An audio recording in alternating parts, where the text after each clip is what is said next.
silal chuan moi te hian hei poi zong zong a poi ber mai ti haron cha helai ngai toi kan en kim mai a poi mel chiang la to ka hei hun rei da ka chiang kuang lawa ka re dewa chon chu nam na engem no in mit lak bo ka chungvel wang chon kat til kat che hlei thei lawa maro chu hei tuna chon pathian khong aina zara khandam chhotona video po kanin uluk ka kanin da chau regular theile to tura ngai la ngai tha photango te jai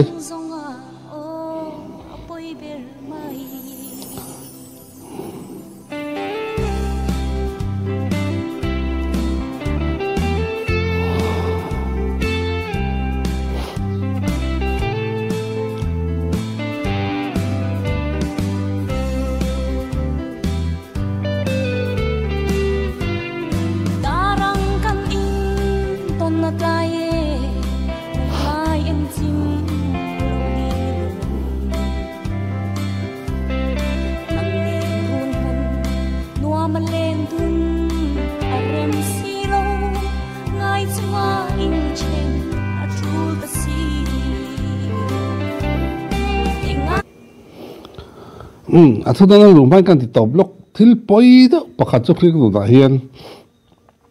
nia pathian hian eden hona kan bua eden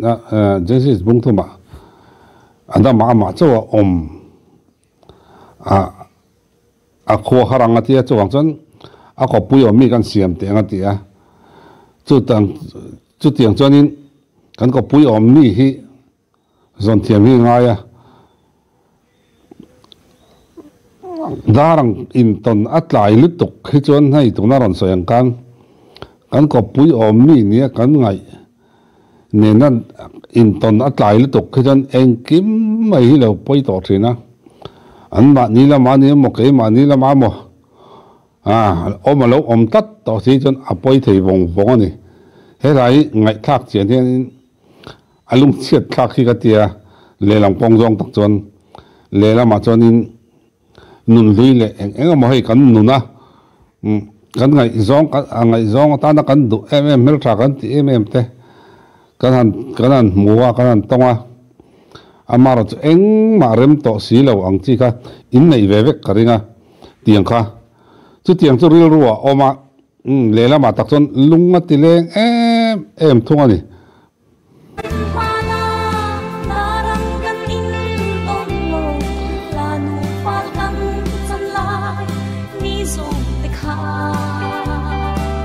khá ni mai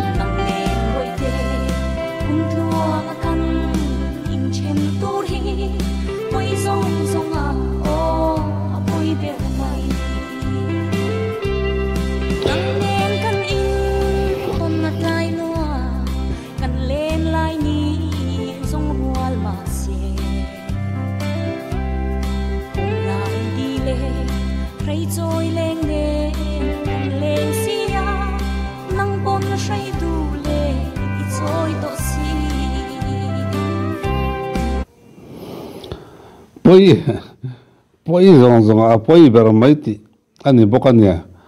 poi vong takani in ton tlai ni no pui fanau nei to pasal fanau nei to du ngoi va ton kha chu akre om don hian ka kha chiang alom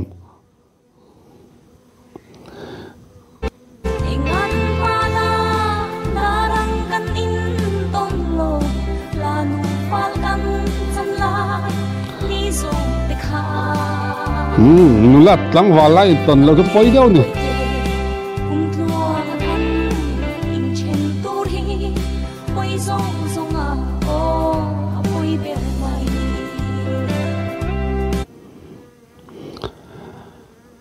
ka bei sei pia lama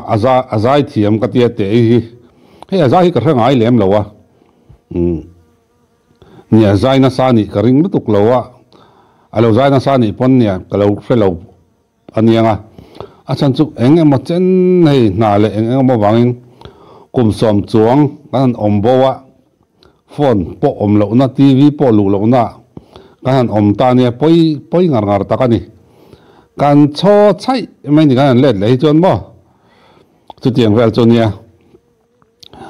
a o hi zo zai kan ti ang chi pipu zai ni lo kan zo zai ang chi a te chon in a o hin nal me ka ti a me la phu lo in a o ngai tha ka nuam le nga la a me la phu lo kan ti na san chu a mel a traver sia adu om ker sia hetiang o le hetiang zo zai phone han ti lar thei mel putura ka ngai mi alo ani lai kara a off floor rim a off phone a luang del te hi ngai tha ka nuam lu tuk ringot a off phone vel hi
description ai link ka da apa ngai thadu tan hei ka re khau chu description da hian link ka da thina in lo ngai thadan hei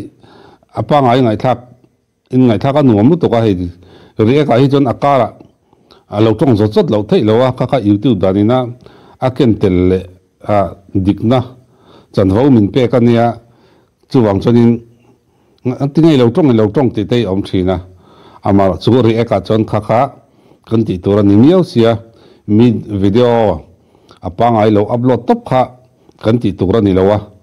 tin chu mi pela ma chon ria ka chon hei a moi na te a sakdan a kim khatinga kha nge kan ngai dan te kan mu dan te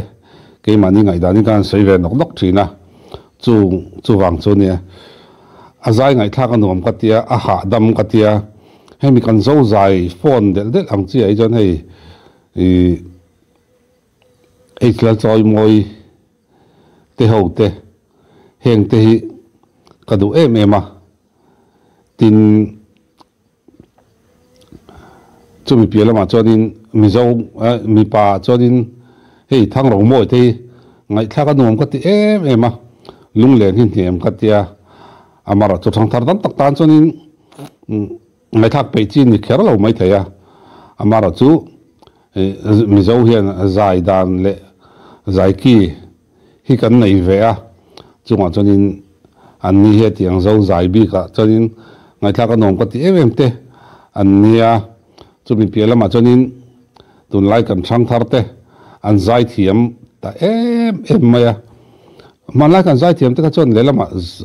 sakda zai thia la sak thiam bi kan nei tlang puya tu na chon ni to lo kan zai thiam kan tiang chi ho hi chu eng hla mai pui ron sanal thei em zel mai